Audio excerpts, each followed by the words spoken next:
What's up guys, we're in the shop again today, and today is actually going to be a bit different than I had planned. I actually had a video planned which was going to show everything that I was doing to the bike, basically updating or fixing parts that needed fixing, just trying to get it ready for the new year.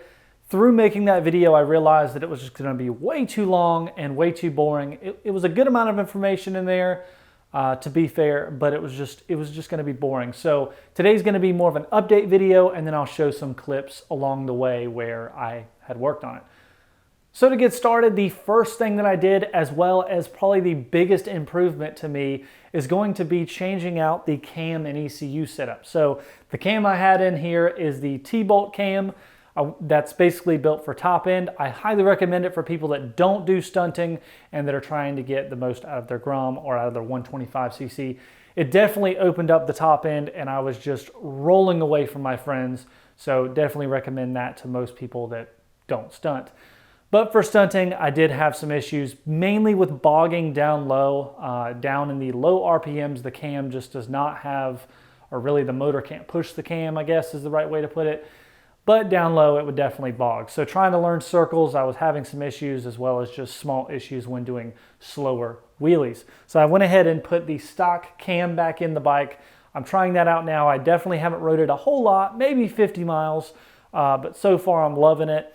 And the ECU also had to be replaced, or I say replaced, but retuned.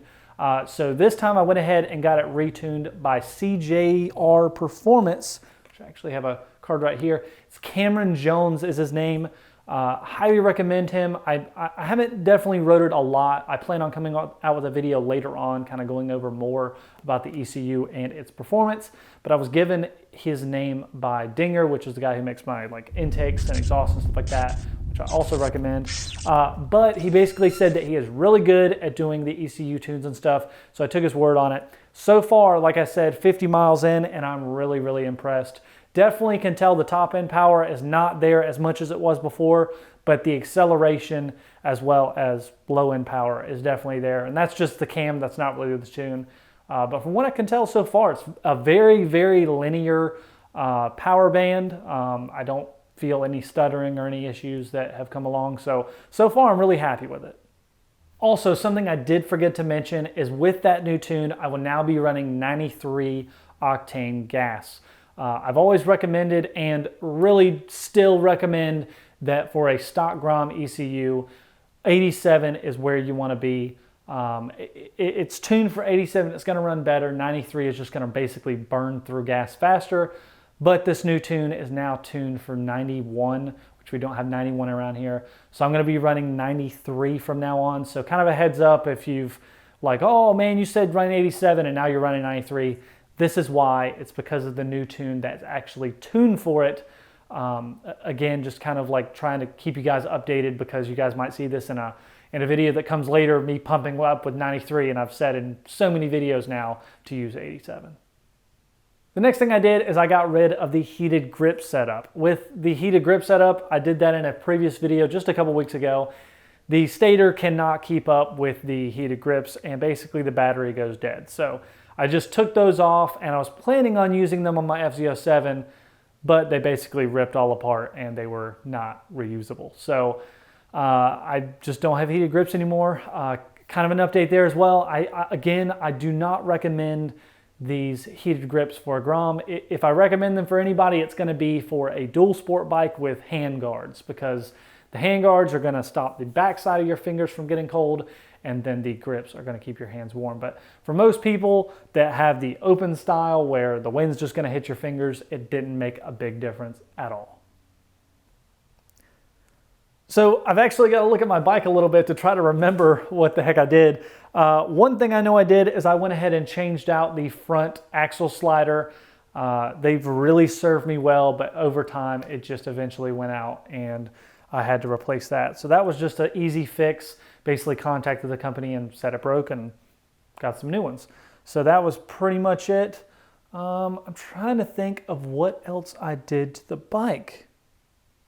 One thing I did do that I didn't even think to mention is I cleaned the thing. That took me a while. That was actually the first thing I did, and it really needed a cleaning, but it still needs a better cleaning, but it'll just be later on.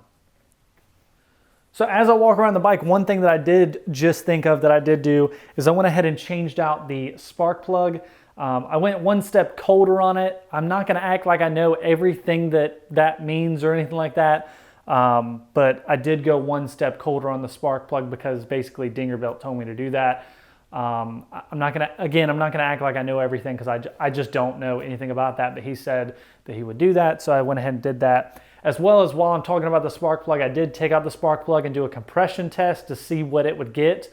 I was having some issues with the tester, but I finally got it to work, and it's fine. Like, the compression's completely fine. I basically had a couple of jokes talking about how I beat up on this bike so much that it's probably not gonna hold up, but Honda motors are really, really good.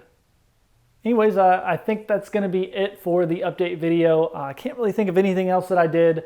Something that I do need to do is clean my chain and clean the bike a little bit better, like I said before. But other than that, I think that's going to be pretty much it. Again, it was going to be a 20-minute long video of me doing all these things and basically talking about everything and how it happened and everything.